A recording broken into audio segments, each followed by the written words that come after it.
How did you conclude that Ms. Heard suffers from the personality disorders that you identified? So there was information that supported it from multiple sources. I conducted testing, including one of the main tests that I used. She obtained scores that were consistent with those diagnoses. And then I also, there was evidence of those diagnoses in her records and in her self-report. The self-report would be things that Ms. Heard indicated to me specifically.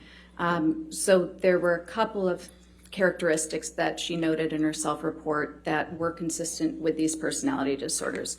The first was actually my own behavioral observations of her based on her self-report. So one of the hallmark characteristics of histrionic personality disorder is sort of a overly dramatic presentation. We call this impressionistic speech. So it tends to be very flowery. It uses a lot of descriptive words like magical, wonderful, and it can go on for quite some time, and yet it really lacks any substance. So at the end, you're left wondering what was just said or what the answer is to the actual question.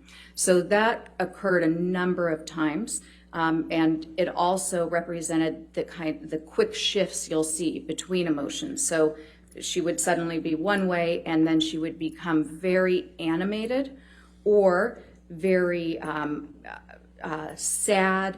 And when people are displaying these emotions with this personality disorder, there's a sense of shallowness to it. People who are observing them will feel like it's almost play acting, and they might not be able to put their finger on it, but part of it is because of the rapidness with which the person can switch emotions, and also the lack of substance. They don't really refer to, I feel this way. They might describe emotions, they might describe events, but very rarely, and Ms. Heard did not say, I feel vulnerable. She never really indicated a vulnerable feeling of her own. No, I don't even know why she would say that. When somebody with this disorder is going through that initial enmeshment phase with new people and they're idealizing them, they often will take on the identities of those people. So they may mimic them in a lot of ways. They might mimic the way they dress, their interests, the way they talk. And for this reason, the people around somebody with this disorder kind of from the outside may feel like, wait, I thought you were this way. Now you're advocating for this, and this is your new main interest in life, or the thing you're throwing yourself into all completely. Music tastes might change, hobbies will change, the way they dress. I would describe this more as sophistication. So street smart, so to speak.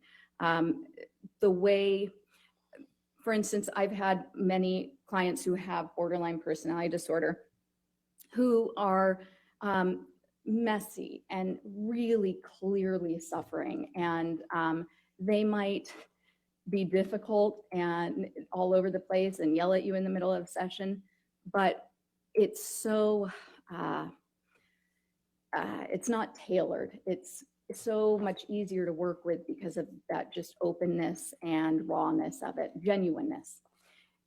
Sometimes you'll have a more sophisticated presentation. There are 9 symptoms and only 5 have to be met. So there are a lot of different combinations and different ways it can present. And sometimes you'll have more of a petulant version of this, where it really shows when you push the button and you're kind of, whoa, what was that? So somebody who's really productive, high functioning, successful, and you get to know them and you think they're fantastic because they're so interested in you too.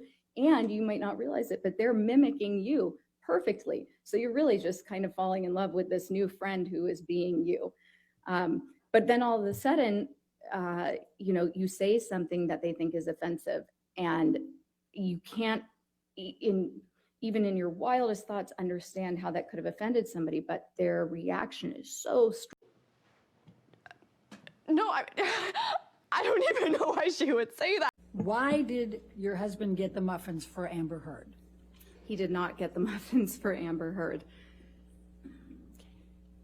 He knew you had a high-profile client, and you were preparing for a very long time, and you asked him to pick up the muffins, correct?